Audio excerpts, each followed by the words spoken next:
Hi ಎಲ್ರಿಗೂ, ಎಲ್ಲರೂ ಹೇಗಿದ್ದೀರಾ? ಚೆನ್ನಾಗಿದ್ದೀರಾ? ನಾನಿವತ್ತು ನಮ್ಮ ಸಿಸ್ಟರ್ ಮನೇಲಿದ್ದೀನಿ. ಇವತ್ತು ನಮ್ಮ ಅವಳಿ ಜವಳಿ ಮಕ್ಕಳ ಅಂತೇಳಿದ ಅವ್ರ ಬರ್ತಡೇ 2ನೇ ತಾರೀಕಿತ್ತು. ಬಟ್ ಸಂಡೇ 6ನೇ ತಾರೀಕು ಬರ್ತಡೇ ಸೆಲೆಬ್ರೇಷನ್ ಇಟ್ಕೊಂಡಿದ್ದೀವಿ. ಯಾವ ರೀತಿ ಸೆಲೆಬ್ರೇಟ್ ಮಾಡಿದ್ದಾರೆ ಅಂದರೆ, ನಮಗೆ ಯಾವುದನ್ನು ಡೆಕೋರೇಷನ್ ಮಾಡೋಕ್ಕಾಗಿರಲಿಲ್ಲ. ಇಲ್ಲಿ ಮಕ್ಕಳು ಕರ್ಕೊಂಬಂದಿದ್ವಿ. 10 ಮಕ್ಕಳು ಇವರೆಲ್ಲ ಸೇರಿ ಡೆಕೋರೇಷನ್ ಮಾಡಿದ್ದಾರೆ. ಯಾವ ರೀತಿಯಾಗಿ ಮಾಡಿದ್ದಾರೆ ಅಂತ ಬಿಟ್ಟು ವಿಡಿಯೋದಲ್ಲಿ ತೋರಿಸ್ತೀನಿ. ಏಕೆಂದರೆ ಅವ್ರಿಗೂ ತುಂಬ ಖುಷಿಯಾಗುತ್ತೆ, ನಮಗೂ ತುಂಬ ಚೆನ್ನಾಗಿ ಡೆಕೋರೇಷನ್ ಕೂಡ ಅವ್ರಿಗೆ ಬಂದ ರೀತಿಯಲ್ಲಿ ಚೆನ್ನಾಗೇ ಮಾಡಿದ್ದಾರೆ. ಹಾಗಾಗಿ ತೋರಿಸ್ತೀನಿ, ಬರ್ರಿ. ಏನಿದೆ ಸರ್? ರಮೇಶ್ 10th. ಅದೇ ಏನಪ್ಪ ನಿನ್ನ ಹೆಸರು? ಹೊರಡು. ಬಾ ನೀನು. ನಾಚ್ಕೊಳ್ತಾ ಇದ್ದಾರೆ ಎಲ್ಲರೂ ಕೂಡ. ಬಾ ನೀನು. ಏನು ಪರಿಚಯ ಮಾಡ್ಕೊಡ್ರಿ. ಲಿಂಗರಾಜ್, ಮದನ್ ಇವರೆಲ್ಲರೂ ಕೂಡ, ನೀವೆಲ್ಲರೂ ಕೂಡ ಥ್ಯಾಂಕ್ಸ್ ಅಲ್ಲೇ ಹೇಳ್ಬಿಡಿ. ನಾನು ಕೂಡ ಇಲ್ಲಿ ಧನ್ಯವಾದಗಳು ಹೇಳ್ತೀನಿ, ಥ್ಯಾಂಕ್ಸ್ ಹೇಳ್ತೀನಿ. ತುಂಬ ಚೆನ್ನಾಗಿ ಮಾಡಿದ್ದಾರೆ. ನಾನು ತೋರಿಸ್ತೀನಿ ಯಾವ ರೀತಿ ಮಾಡಿ.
ಮೇಲ್ಗಡೆ ಡೆಕೋರೇಷನ್ ಮಾಡೋದು ನೋಡಿ ಬಂದ್ವಿ. ಇಲ್ಲಿ ಕೆಳಗಡೆ ಕುತ್ಕೊಂಡು ಪಾಪರು ಮಾಡಿಸ್ತಾ ಇದ್ದಾರೆ. ಕೆಳಗಡೆ ಸಿಸ್ಟರ್ ಕೆಲಸ ಮಾಡ್ತಾ ಇದ್ರಲ್ಲ, ಹಾಗಾಗಿ ಇಲ್ಲಿ ಸಿಸ್ಟರ್ಸ್ ಎಲ್ಲ ಇರ್ತಾರೆ. ಇನ್ನೊಬ್ಳು ನಿಲ್ಲಿದ್ದಾಳೆ, ಮಲಗಿದ್ಲು, ವಿಡಿಯೋ ಮಾಡ್ತೀನಿ ಅಂತೇಳಿ ಎದ್ದಿದ್ದಾಳೆ. ಮಲಗಿದ್ದಾರೆ ಪಾಪರಿಬ್ರು. ಅವ್ರು ಎದ್ಮೇಲೆ ಅವರೇ ರೆಡಿ ಮಾಡಿ ಡೆಕೋರೇಷನ್ ಆಗ್ತಾಯಿದೆ, ಅಡುಗೆನೂ ಕೂಡ ಆಗ್ತಾಯಿದೆ. ನಾವು ಕೂಡ ಬೇಗ ರೆಡಿ ಆಗಬೇಕು. ಈಗಿದ್ದೀವಿ, ಆಮೇಲೆ ಎಲ್ಲರೂ ಕೂಡ ರೆಡಿ ಆದಮೇಲೆ ಮತ್ತೆ ನಿನ್ನ ಜೊತೆಗೆ ಎಲ್ಲರೂ ಕೂಡ ಸಿಗ್ತೀವಿ. ಇವರು ಅಮ್ಮ, ಇವ್ರ ಅಕ್ಕ ತಂಗಿ, ಇವರು ನಮ್ಮ ಸಿಸ್ಟರ್ ಅತ್ತೆ, ಅವ್ರ ತಂಗಿ, ಇವರು ಅಮ್ಮರ ತಂಗಿ. ಇವರು ನಮ್ಮ ದೊಡ್ಡಮ್ಮ ಅಮ್ಮನ ಅಕ್ಕ ಇದ್ದಾರಲ್ಲ, ಅವರು ದೊಡ್ಡವರು. ಇನ್ನೊಬ್ರು ಮೇಲ್ಗಡೆ ಇದ್ದಾರೆ, ಇನ್ನೊಬ್ರು ಬಂದಿಲ್ಲ. 4 ಜನ ಅಲ್ವ ಅವರು. ಎಲ್ಲ ರೆಡಿ ಆಗ್ತದೆ. ನಮ್ಮನ್ನ ತೋರಿಸ್ಬೇಕ, ನಾನು ಹಿಂಗೆ ಇದ್ದೀನಿ, ಹಿಂಗೆ ತೋರಿಸ್ರಿ ಅಂತ. ಅದಕ್ಕೆ ನ್ಯಾಚುರಲ್ ಆಗಿರಲಿ ಅಂತ ತೋರಿಸ್ತಾ ಇದ್ದೀನಿ ಎಲ್ಲರೂ. ಯಾಕೆಂದರೆ ಆಮೇಲೆ ಟೈಮ್ ಸಿಗುತ್ತಾ ಇಲ್ಲ, ಹಂಗಾಗಿ ವಿಡಿಯೋನ ಮಾಡಿಕೊಡ್ತಾ ಇದ್ದೀನಿ. ಹಾಗೆಯೇ ನಾನು ಕೂಡ ಸಿಂಪಲ್ಲಾಗೆ ರೆಡಿಯಾಗಿ ಬಂದೆ. ಈ ಸ್ಯಾರಿ ನಿಮಗೆ ಗೊತ್ತಿದೆ, ನಾನು ಅಮ್ಮನ ಮನೆಗೆ ಹೋದಾಗ ಈ ಸ್ಯಾರಿ ತುಂಬಾ ಇಷ್ಟ ಆಯಿತು ಅಂತೇಳ್ಬಿಟ್ಟು ನಾನು ತೊಗೊಂಡೆ. ಆಂಟಿ ಜೊತೆಗೆ ಹೋದಾಗ ಬಸಪಟ್ಟಣದಲ್ಲಿ ಅಂತೇಳ್ಬಿಟ್ಟು ಹೇಗೆ ಕಾಣಿಸ್ತಾ ಇದೆ ಅಂತ ಹೇಳಬೇಕು. ಸಿಂಪಲ್ಲಾಗೆ ರೆಡಿಯಾಗಿದ್ದೆ, ಯಾಕೆಂದರೆ ಕೆಲಸದ ಒತ್ತಡದಿಂದ ಸಿಂಪಲ್ಲಾಗಿ ಇರಲಿ ಅಂತೇಳ್ಬಿಟ್ಟು. ನೀವೆಲ್ಲರೂ ಸಾಮಾನ್ಯವಾಗಿ ನಾನು ನೋಡಿರ್ತೀರ, ವಿತೌಟ್ ಮೇಕಪ್ ಇಲ್ಲದೇ ನಾನು ಜಾಸ್ತಿ ವಿಡಿಯೋನ ನಾನು ಮಾಡಿರೋದು. ಹಾಗಾಗಿ ಇವತ್ತು ಕೂಡ ಅಷ್ಟೇ, ಏಕೆಂದರೆ ತುಂಬ ಕೆಲಸಗಳಿದ್ವಲ್ಲ, ಹಾಗಾಗಿ ಸ್ವಲ್ಪ ಸಿಂಪಲ್ಲಾಗೇ ಇರಲಿ ಅಂತೇಳ್ಬಿಟ್ಟು ಕೆಲಸಗಳನ್ನು ಮಾಡೋದಕ್ಕೂ ಕೂಡ ನಮಗೆ ಕಂಫರ್ಟಬಲ್ ಆಗಿರುತ್ತೆ ಅಂತೇಳ್ಬಿಟ್ಟು ನಾನು ಈ ರೀತಿಯಾಗಿ ರೆಡಿಯಾಗಿ ಸಿಂಪಲ್ಲಾಗಿ ಸೆಲೆಬ್ರೇಟ್ ಮಾಡ್ತಾಯಿದ್ದೀವಿ.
Happy birthday to you, happy birthday to you, happy birthday to you Lingi, happy birthday to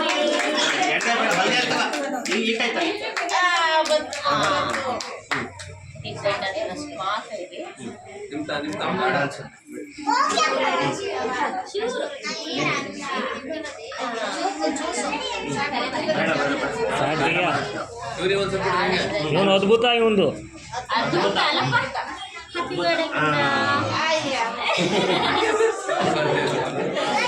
ಅದು ಸ್ವಲ್ಪ ಕೋಲ್ಡ್ ತಣ್ಣಗಿದೆಯಲ್ಲ.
ಇವತ್ತಿನ ವಿಡಿಯೋನ ಇಲ್ಲಿಗೆ ಎಂಡ್ ಮಾಡ್ತಾ ಇದ್ದೀನಿ. ಈ ಬರ್ತ್ಡೇ ಸೆಲೆಬ್ರೇಷನ್ ಯಾವ ರೀತಿಯಾಗಿತ್ತು ಅಂತ ಕಮೆಂಟ್ಸ್ ಮೂಲಕ ತಿಳಿಸಿ. ಹಾಗೆ ನಮ್ಮ ಮಕ್ಕಳಿಗೆ ನಿಮ್ಮೆಲ್ಲರ ಆಶೀರ್ವಾದ ಬಹಳ ಮುಖ್ಯ.